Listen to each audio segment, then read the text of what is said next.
Injabulo kubantu kuyobe kudibana inkakha edume kakhulu endimeni. Sikhuluma ngomthandeni Cwama Elisha Mfoka Manqale otrenda kakhulu kulamalanga.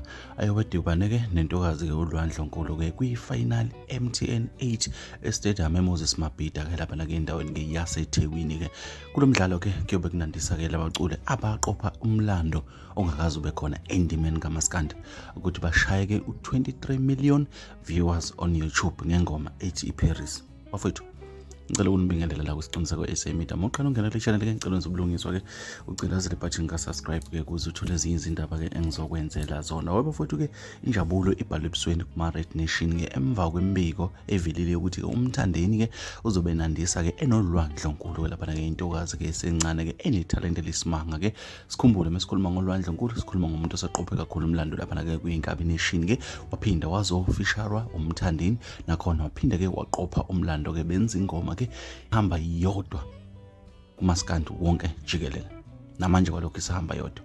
Sikhuluma ngolwandle Nkulu umthandeni Cwama Elisha bazobe baseMoses Mabhida kusasa bayojabulisa inkumbi zabalandeli eziyobe egcwele lapha zilindele ukubuka ibhola ifinal MTN 8 yakusasa na kanjani endaweni yaseThekwini kuthiwa lobe likhona leli bhola. Abantu bajabule kakhulu bafowethu. Sikhumbule bafowethu masikhuluma ngalabantu sikhuluma ngekhombo ekuyasebenzisana kahle kakhulu lapha kwangaba nankinga abantu bebeyijabulela left and right la iqhamuka khona. Kusasa izobe idibene yenza edume ngazo. Bafowethu umsebenzi wami ukuthi ngikuthatha ngikubeka njengoba kunjalo asidibane kwezinye.